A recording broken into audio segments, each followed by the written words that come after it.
All you have to do is close your eyes and listen. For a better experience, please use headphones. So this complex amalgamation of sounds, different kinds of sounds,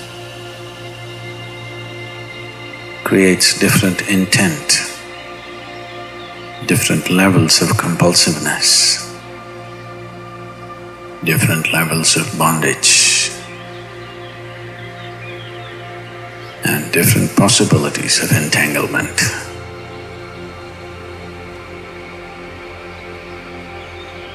In all this, why one chooses to become silent.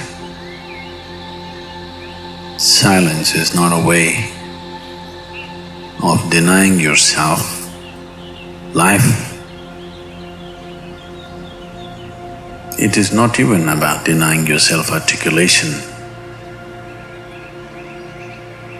Silence is about moving from compulsiveness to consciousness.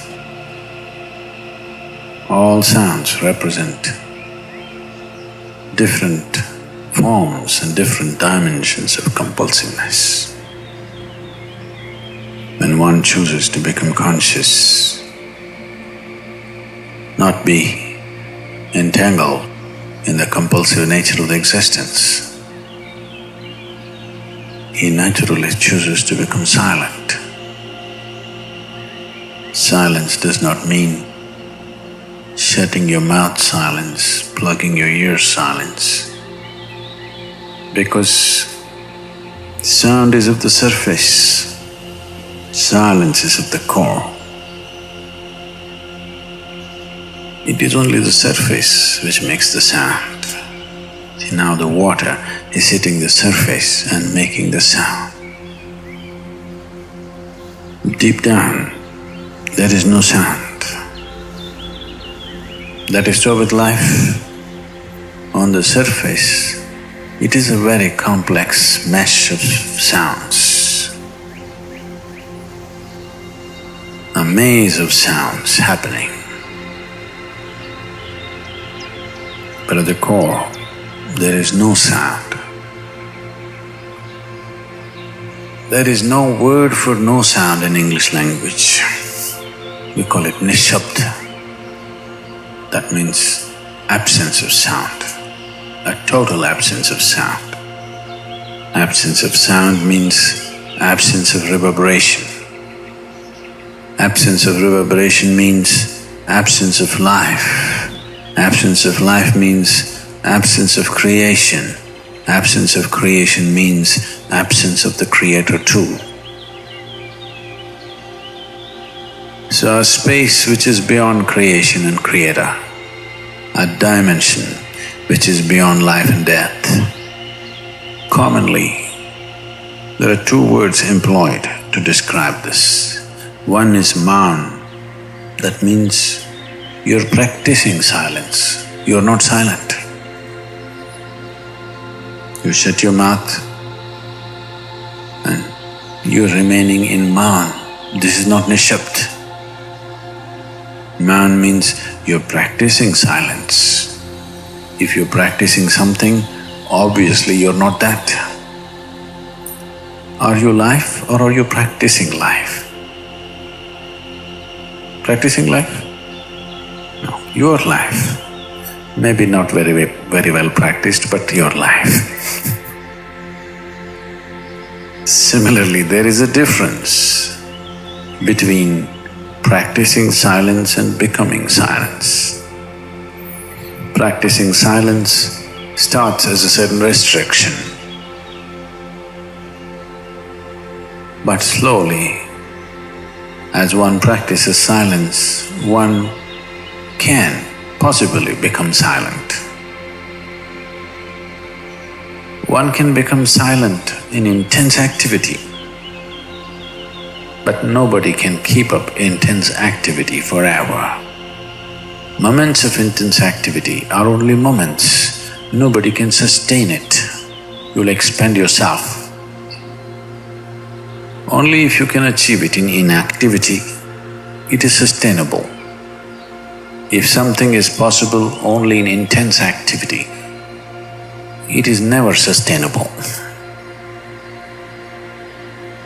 In a very intense and ecstatic moment of singing, somebody may become or taste the moment of silence. But how long can you keep it up? So this possibility of coming to silence or becoming silent also means to become still, to become utterly still. Stillness can be achieved in so many ways. If you watch a snake, he's still. If you watch a tiger which is on a hunt, absolutely still, charged but still. These are all different dimensions of stillness practiced for survival. If a snake moves too often, he'll get killed. If a tiger does not know how to be still, he'll never get his food. These are all acts of survival. A human being, for survival, he has to be active. Only when his vision falls upon something which is beyond survival, then he will think of stillness. Then he will understand as he observes himself, as he notices the complexity of one's compulsions.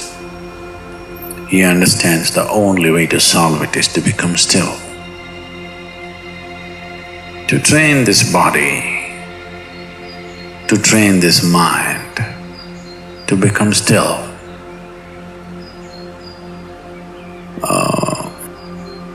takes some effort. If one is simply blissed out, he will become still. But otherwise one has to work.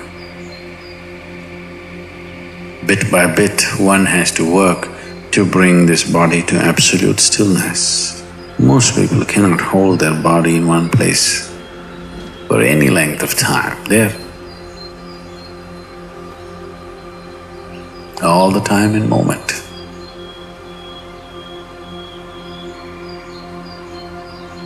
As it is said, a man is ill only because he does not know how to be still. Because in stillness, you are in touch with a dimension way beyond creation. Once one is in touch with that, there is no such thing as illness. If I sit here and the body rots and falls down, still there is no illness, it's just there. Because in fact, when one becomes utterly still, he may not be able to hold on to the body unless he learns the tricks, the mechanism of the body. So why should I become still? Will I lose my body? Anyway, you will lose your body. When the time to lose your body comes, if you want to lose it gracefully, then you must know at least a little bit of stillness. If you want to put your body down like you can put this piece of cloth down, with the same ease, with the same gracefulness, then you need to have some stillness in you. Otherwise, you and your body, you have to be torn apart, which is an ugly thing to do. When you're being torn away from your body, it is an ugly and painful thing to do, unless you can keep it down. There's no grace in life. So if one has to attain to that grace, at least a certain amount of stillness has to enter your life. For this to happen, a certain level of silence has to enter your life. If right now if it is not coming, at least practicing a little bit of mouth. In an hour, if you're speaking 1573 words right now, how many more? How many words do you spit out in a minute? So whatever number you're doing, see if you can articulate the same things that you're saying with half the number of words. Suddenly you will become extremely conscious of everything. Right now, our oral diarrhea is happening. Now, if you have to hold back half the words and still say the same things, now you have to be very conscious, otherwise you cannot say it. Just try this and see. Tomorrow, one day. In an hour, normally what number of words you utter? Make it half. Don't curtail your activity, still say the same things. But with half the words, how wonderful the whole world will feel, you know.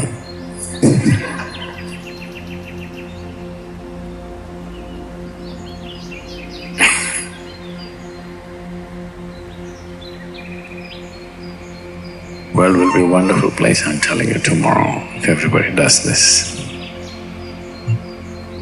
Many marriages will be saved.